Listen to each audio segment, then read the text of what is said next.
Olá, você que nos acompanha, que abraço especial, você que está com as ondas da TV Educativa da Paraná, também da mesma forma da UFPR TV e seguindo a toada da TV Assembleia, todas transmitindo o trabalho Eureka. Não perca sempre o nosso programa de rádio. Diariamente, de segunda a sexta-feira, às 6h57 da manhã, você acompanha o Eureka no rádio FM 97.1, AM 630. Uma conversa agradável, uma prosa muito agradável às 6h57, na versão estendida em AM às 11h50. Hoje, convidado especialíssimo, um amigo, um desses diletos amigos que a vida traz. Conhecemos-nos há pouco tempo, mas a amizade surge de uma forma muito agradável e o aprendizado. Aprendo muito com o professor Wilson da Silva, a quem tenho o privilégio de chamar como amigo e de conviver nesta caminhada educacional. Grande amigo Marlos, eu aprendo muito com você. Não, nós vamos juntos. E falando em aprendizado, o programa de hoje é especial porque ele traz o que nós estamos vendo aqui. O que é isso, professor Wilson? Pergunta elementar da criatura que não conhece, né? O que é isso? Então, é o xadrez, que é um jogo de estratégia, um jogo de raciocínio, né? Os teóricos classificam como um jogo de guerra. Jogo de guerra. Onde dois exércitos, né, se enfrentam num campo de batalha. Que é o sem tabuleiro derramamento de sangue. Sem derramamento de sangue, sem chutar o adversário, sem puxar o cabelo. Ou seja, é um duelo no campo das ideias, no campo do raciocínio, da estratégia, da tática. A antiguidade desse jogo, professor Wilson? É um jogo de mais de 2.000 anos de história, né? Então é um jogo criado provavelmente na Índia. Os historiadores aí do xadrez não entraram num acordo, mas a gente usa como referência um historiador inglês chamado Harold Murray, num livro A History of Chess, né? Uma história do xadrez, onde ele coloca que o xadrez teria surgido, que o ancestral mais antigo do xadrez seria um jogo chamado chaturanga. Chaturanga, não é um jogo chato pra caramba. Não, mas você toca bem nesse ponto. É chato para alguns que não conhecem, porque na medida em que você o conhece, o desafio da estratégia vem à tona. E é justamente esse desafio que faz com que as pessoas fiquem horas e horas ali se debruçando sobre qual será o movimento que o outro, o oponente, no bom sentido, fará com sua peça. Que não é pedra, isso já aprendi. Não é? Que o diga Carlos Drummond, a pedra no meio do caminho fica para o obstáculo drummondiano. Nós vamos aqui com peça. E falando nisso, chaturanga, então, é um ancestral do xadrez. Normalmente o xadrez é visto como um esporte nobre, como uma atividade nobre. Mas você é um dos pesquisadores, um estudioso nesse assunto, que desmistifica isso, que prova o contrário, que o xadrez é um esporte de todos, de coletividade e desenvolvimento de raciocínio. Exatamente. O xadrez, vamos dizer assim, na sua origem era praticado mais por nobres, né? Sim. Mas, vamos dizer assim, eu acho que a primeira democratização importante do xadrez, no sentido da maioria da população começar a praticar, foi depois da Revolução Russa de 1917. Então, em 100 anos, pouco mais de 100 anos. Exatamente. Então, as pessoas começaram, fez parte, vamos dizer assim, do programa soviético, que o público russo, né, de uma forma geral, praticasse o jogo de xadrez. Sim. Então, e fez parte também como propaganda política, ideológica, o xadrez acabou fazendo parte. Porque eles estipulavam uma associação, eles diziam assim, eles pensavam, se nós fizermos os melhores jogadores, né, o regime soviético pensava, os melhores enxadristas, e se os melhores enxadristas são as pessoas com mais capacidade cognitiva, a gente pode fazer uma associação que o regime soviético estaria produzindo vamos dizer assim, pessoas com capacidade de pensar, de raciocinar. Exatamente. Claro, uma associação espúria aí, mas era a associação que era trabalhada. Então, essa foi uma democratização importante no jogo, né? Na verdade, uma democratização anterior a essa, eu acho que vem com o advento do livro impresso, né? Sim. Com Gutenberg, exatamente, né? Com o surgimento dos livros impressos. Então, as pessoas tendo livros, né? E tinham livros de xadrez, entre os primeiros livros impressos já tinham livros de xadrez. Historicamente, foi o primeiro livro a ser impresso e a partir daí o desenvolvimento da imprensa escrita popularizou em parte mesmo. Quando eu digo popularizou em parte é por quê? Porque também a literatura sempre era vista como algo elitizado. Exatamente. E os regimes totalitaristas, ditatoriais na história da espécie humana, sempre destruíam livros. Era comum Isso. E, aliás, fica aqui a dica para você. Se você não assistiu por algum motivo, por favor, empregue um pouco do seu tempo para assistir a diversos filmes possíveis, mas um em especial, pela sua forma doce, pela condução agradável e porque trabalha com crianças. A Menina que Roubava Livros. Você entenderá exatamente o drama de queimar livros, de fazer uma montanha, um regime nazista, fazendo aquela montanha para queimar, para incendiar livros. Por quê? Porque ler é perigoso, nós sabemos disso. Né? Então, o desenvolvimento da imprensa escrita também fez com que o xadrez, de alguma forma, tivesse uma expansão, professor Wilson, é isso, né? Eu tenho uma réplica de um livro de 1497. Que maravilha. Então, veja, entre os primeiros livros impressos, já tinha um livro de xadrez. século XV de Gutenberg, exatamente. Exatamente. A terceira democratização, eu acho importante, do xadrez vem com o advento da internet, com a possibilidade de você aprender a jogar online, né? E ser desafiado por uma máquina. Por uma máquina, jogar com as máquinas não é algo tão gostoso, né? Eu particularmente não gosto, eu acho que é um estilo diferente de jogar, né? Sim. Você pode regular a máquina para níveis diferentes, mas eu prefiro jogar com pessoas. Claro. A pessoa tem um estilo de jogo diferente. E tem emoção colocada ali, né, professor? Nesse equipamento que nós mostraremos depois, no segundo bloco, que equipamento é esse? A emoção de você apertar aqui e esperar o outro apertar também. Nós daqui a pouquinho mostraremos isso. E retornando só um pouquinho do que se falava sobre a história do xadrez, né? O chaturanga. Sim. Chaturanga é uma palavra em sânscrito que quer dizer jogo das quatro alas, ou exército das quatro alas, porque o exército indiano na época tinha 4 alas, né? A infantaria, né? Os soldados pés de poeira. Os pés de poeira, que estão representados pelos peões. O infante sabe que é isso, ele é chamado sempre como pé de poeira, porque ele sempre está à frente e ele é o primeiro a morrer. Ele se oferece em sacrifício pelo restante da tropa. Perfeito. Por isso que os peões são em maior número no xadrez. Então vamos colocar os peões aqui, professor. Então, deixa eu só lhe perguntar. Então, me permita só levantar o tabuleiro para o nosso telespectador, a nossa telespectadora, para nós mostrarmos aqui um tabuleiro. A primeira pergunta para vários que nos assistem: há alguma importância em eu fazer este movimento que estou aqui, jogar desta forma, ou eu preciso necessariamente jogar desta forma? Há uma situação? Então é importante que nós... Volta na posição anterior. Volta nessa posição. A posição correta é essa? Correta. Sempre com a casa branca à direita. Então o jogador está nessa posição, o outro jogador aqui. Os dois jogadores têm uma casa branca à sua direita. Certo. Então, também o tratar o tabuleiro, né? Isso aqui é um tabuleiro, é correto dessa forma. Então, vamos colocar aqui, meu amigo? Vamos? Vamos. Partindo para você e para mim. Pretas lá, brancas aqui. Certo.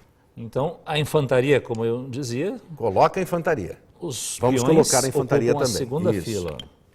Aqui, os nossos peões. Isso. E eles... estão à frente, depende deles a proteção e, ao mesmo tempo, o oferecimento. Eles são batedores, se é que é possível dizer. Os primeiros eles que vão à frente, né? É necessário. E qual é o movimento dessa peça, professor Wilson? Então, o peão, ele se move sempre para frente.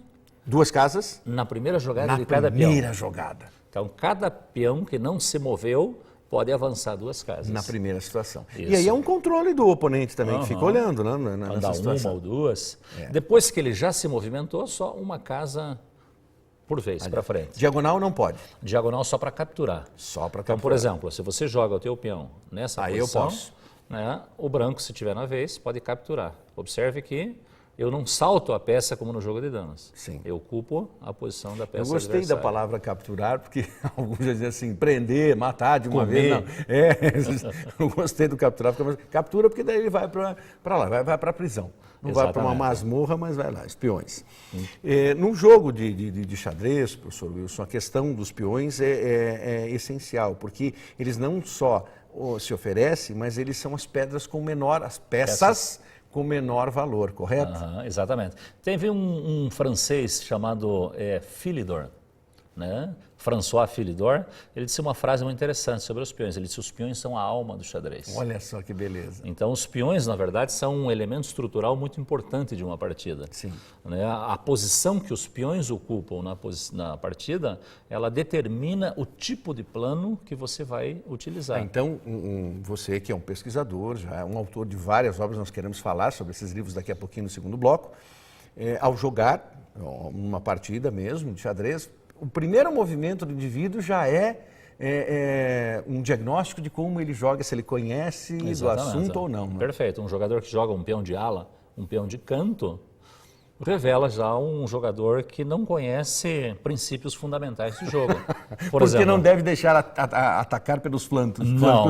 Deixa os flancos descobertos. E xadrez se joga pelo centro, né? Mas aí, justamente, então, daqui a pouquinho, vamos partir para a segunda fileira. Então, só para nós montarmos aqui, professor Wilson, então, cada uma das peças. Quem vem agora? As torres, né? As torres. Parece um castelo, né? Mas no passado não eram assim.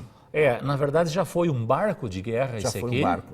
E já foi também uma espécie de uma biga romana. Que maravilha, né? Uma biga aqui. E sempre foram duas. Sempre duas. Nas pontas também. Em cada esquina. Nas pontas também, isso. Perfeito. Então as torres, né?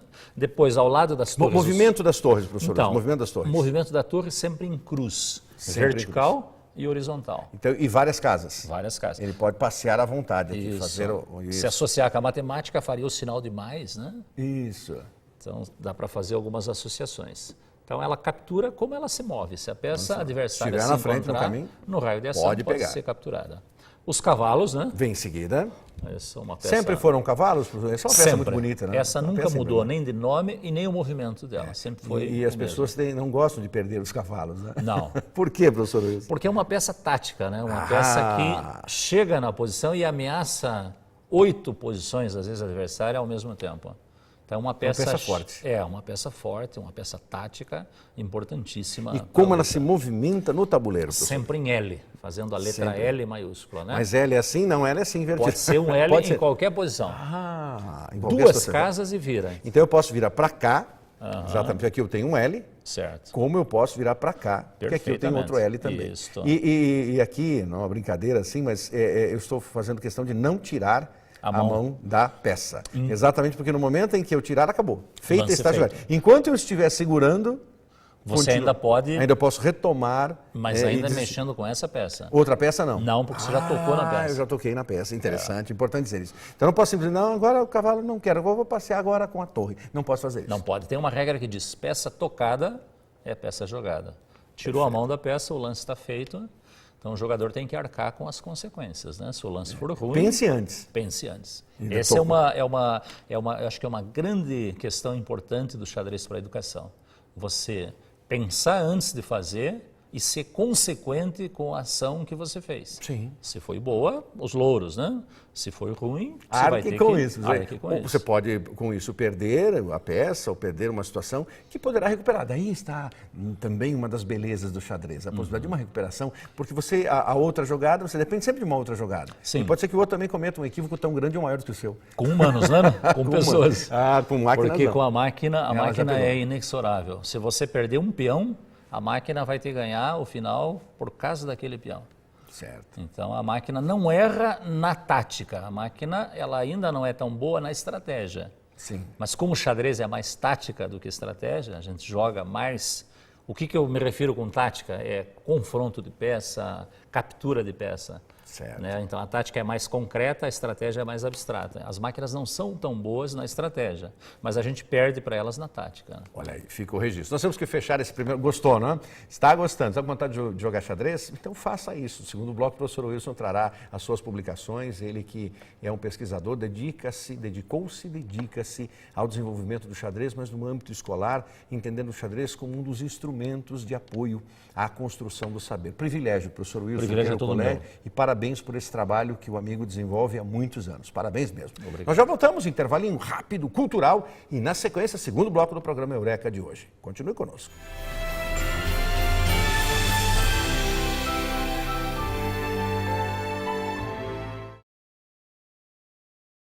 Estamos com o segundo bloco do programa Eureka de hoje e vocês estão vendo aqui o mestre enxadrista, professor Wilson da Silva, derrotado por mim. Eu já capturei várias peças dele, já consegui tudo, então, resumindo, ele perdeu o jogo. Não que nada, nós nem começamos ainda, né? Nem começamos. Você está com o professor Wilson da Silva e o privilégio nosso falar sobre xadrez. Você que chegou agora, hein? Perdeu o primeiro bloco? Não perca, você pode assistir novamente. Material disponível no YouTube para você, material disponível também na UFPR TV. Muito obrigado a você que nos assiste na Universidade Federal do Paraná, você que está conosco na TV Assembleia, nos 399 municípios do estado. Escreva para nós, professor Marlos @uol.com.br, professor Marlos Eureka, Eureka, o nosso Eurequinha com K, @gmail.com. 15 anos em favor da educação brasileira. Daqui a pouquinho o nosso aniversário. É ano de bolo? Mas não tenha dúvida que é ano de bolo. Um bolaço de 15 anos aqui, 15 velhinhas e os nossos mais de 600 professores que desfilaram nesse trabalho Eureka, dos quais o professor Wilson da Silva que está conosco. Tudo bem, meu amigo? Tudo ótimo, professor Marlos. Vamos nessa toada? Vamos. O que mais, então? Nós fizemos alguns movimentos, colocamos aqui, então, eu fiz bagunça, né? A torre, o cavalo também, para nós completarmos o nosso tabuleiro, professor Wilson. Quem está faltando? Já vimos o movimento do peão. A parte religiosa do xadrez. Isso, os bispos, né? Os bispos. É fácil de reconhecer o bispo, é uma figura, essa parte de cima lembra o chapéu do Papa, né? Ah, sim, justamente. Mas lembrando que nem sempre essa peça foi bispo. Né? Isso, com a chegada do xadrez na Europa, né? A partir do século 8, 9, a peça que era um elefante. Era um elefante. Em alguns torre países era uma biga. Uma biga e um barco também já foi. Um barco também. E aqui nós temos um elefante. Um elefante. Na Rússia, por exemplo, a peça é elefante ainda. Sim. Na Índia, elefante. É um animal importante, né? Certo. É cultural, exatamente. Isso. Então, mas na Europa, a partir do século 8 e 9, então, a peça então se transformou em bispo. O movimento dele é bastante simples. É um X. Diagonal o tempo todo. Diagonal. Várias casas, né? Quantas casas? Quantas casas? E captura qualquer peça adversária que se encontre nessa diagonal no raio de ação.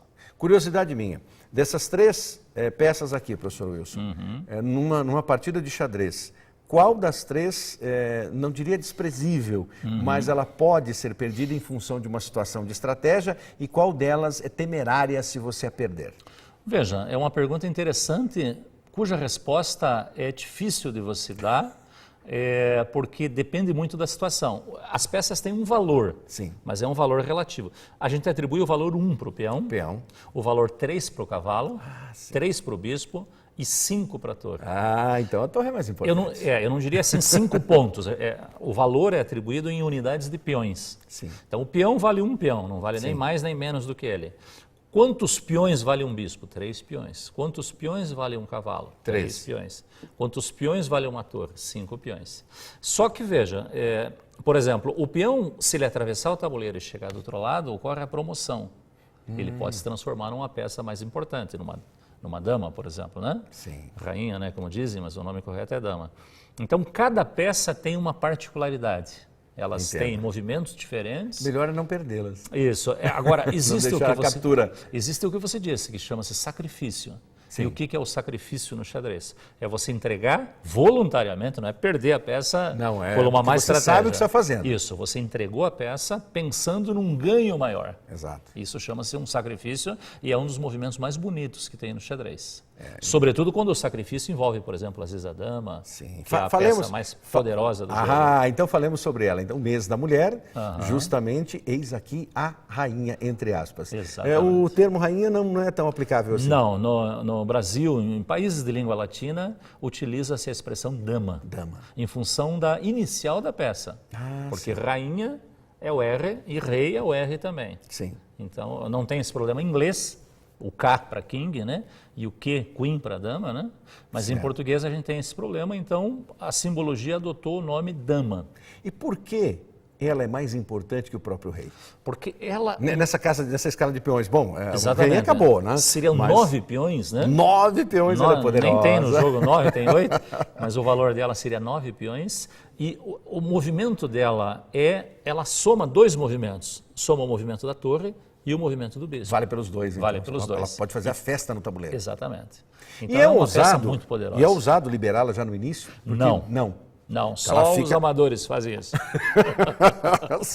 Sai aí kamikaze com a dama para lá e para cá. A gente conhece o amador tira a dama rapidamente, expõe a dama, que a gente chama do movimento prematuro, né? Tira antes do tempo, e aí expõe então ao ataque do adversário.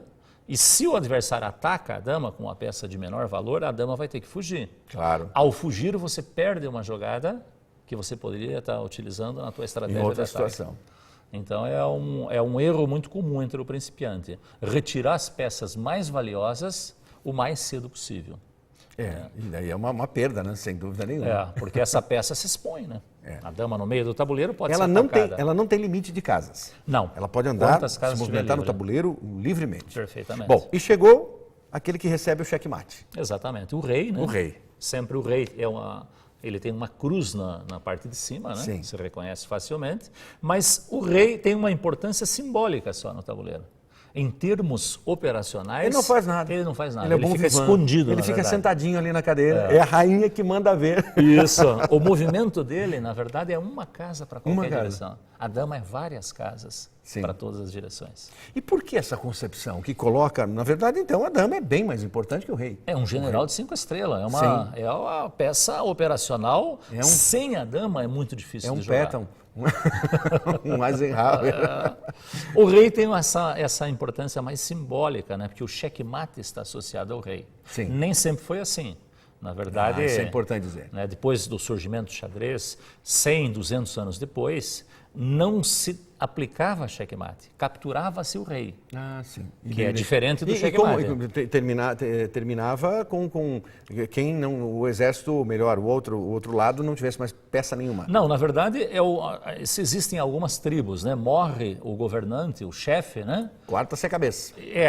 Os soldados não lutariam sem o governante. Então, essa simbologia, essa concepção foi incorporada no xadrez. Vamos dizer assim, o exército não luta sem seu comandante. Então, o rei levou checkmate, a partida encerra naquele momento. Naquele instante. E o que é o checkmate? É diferente de capturar o rei.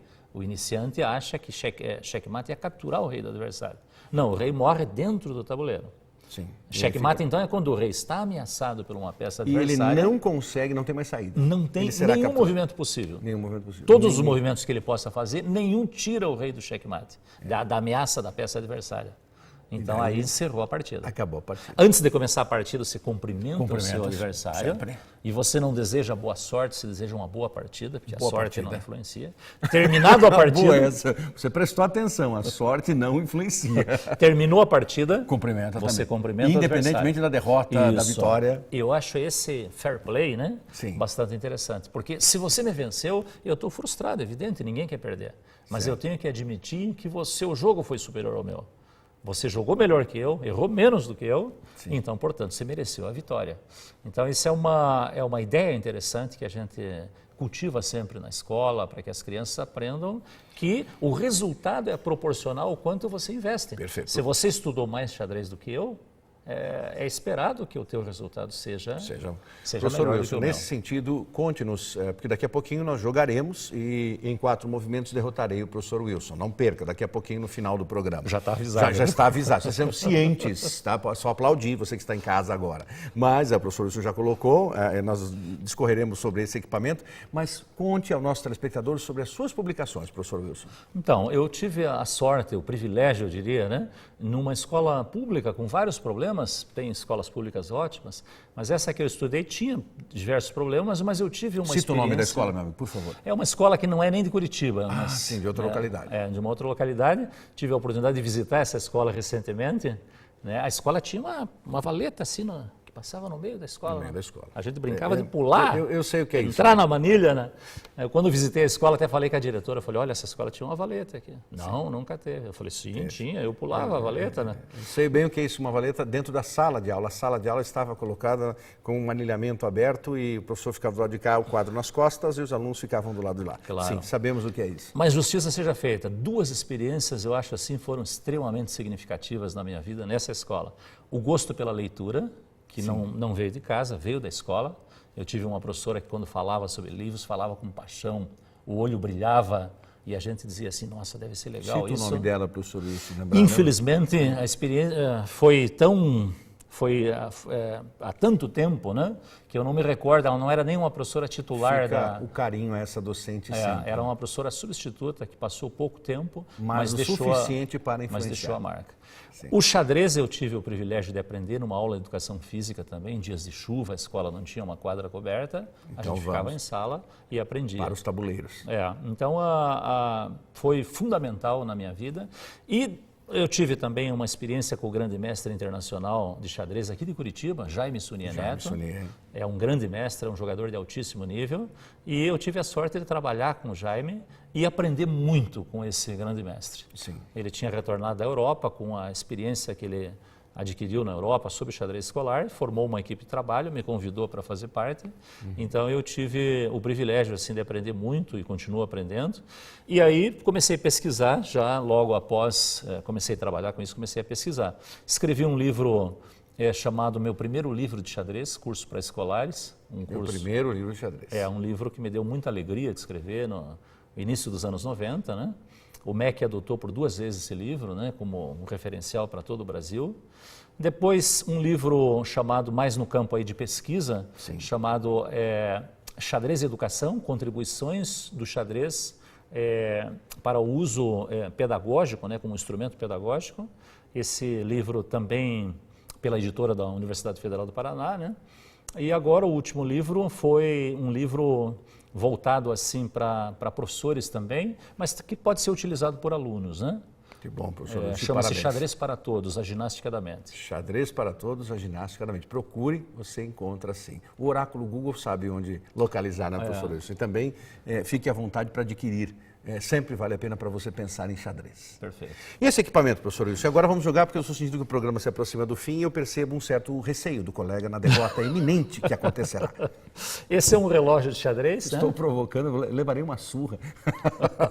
Esse é um relógio de xadrez, um relógio digital. Atrás você tem diversos setups, ajustes, né, pré-definidos, né? Nós estamos aqui com ajuste 3 minutos. 3 minutos. Por jogador com 2 segundos de bônus. Cada lance feito, apertado o botão, o relógio já joga 2 segundos para você. Então vamos lá. Que é um tema quem muito começa popular. sempre? Sempre as brancas. Sempre as brancas. Quer jogar de brancas? Não, de jeito nenhum. Então uma boa partida. Uma boa partida, né? Vamos Então adiante. você aperta o botão do relógio, amarra e destrava aqui nesse botão do meio. Isso, observe que o meu tempo já começou a gastar. Você tem 3 minutos para ficar pensando. Eu jogo primeiro e depois aciono o relógio. Sim. Então, ótimo, vamos começar bem, pelos flancos. Pelos flancos. Isso. Nossa, eu esqueci de apertar o botão. Agora eu joguei e eu aperto. Novamente. Muito bem. Vamos desenvolver as peças ao cavalo. Isso. Também vou nele. Ó, o relógio. Relógio. Esquece o relógio. Desenvolveu o bispo. E aí, imediatamente. Bispo em diagonal, né? Bispo em diagonal, quer dizer que ele deve fazer alguma coisa comigo. Eu já vou movimentar a torre. Já fiz direitinho o movimento agora. Já fez. Eu vou capturar a torre, né? Puxa vida, eu não posso fazer nada com ela porque... Pode, ó. Você tem o bispo ou o peão que pode capturar o cavalo. O cavalo pode. O cavalo pode. Então, muito bem. Eu disse que derrotaria o amigo rapidamente. Uhum. Agora, eu vou jogar meu cavalo para lá. E o meu cavalo vai fugir. Porque ele tem receio de alguma coisa. E aí nós já estamos no final do programa. Você quer saber... Só para encerrar aqui, ó, observe que interessante. Teu cavalo estava nessa posição defendendo esse peão. Ao retirar o cavalo, você enfraqueceu esse peão que a gente chama de fígado. E eu estou com 2 peças ameaçando. Então me permite fazer um checkmate. Bom, já que eu fiquei sem um órgão vital do corpo, eu tenho que encerrar o programa. Professor Wilson da Silva, muito obrigado. Foi uma satisfação enorme, professor Marcos. E se você quiser saber o final dessa partida, você acompanha um outro programa com o professor Wilson falando sobre xadrez aqui no Eureka. Eureka Educação, Eureka 15 anos, Eureka no ar. Muito obrigado, amigo. Prazer é todo meu. Seu dia.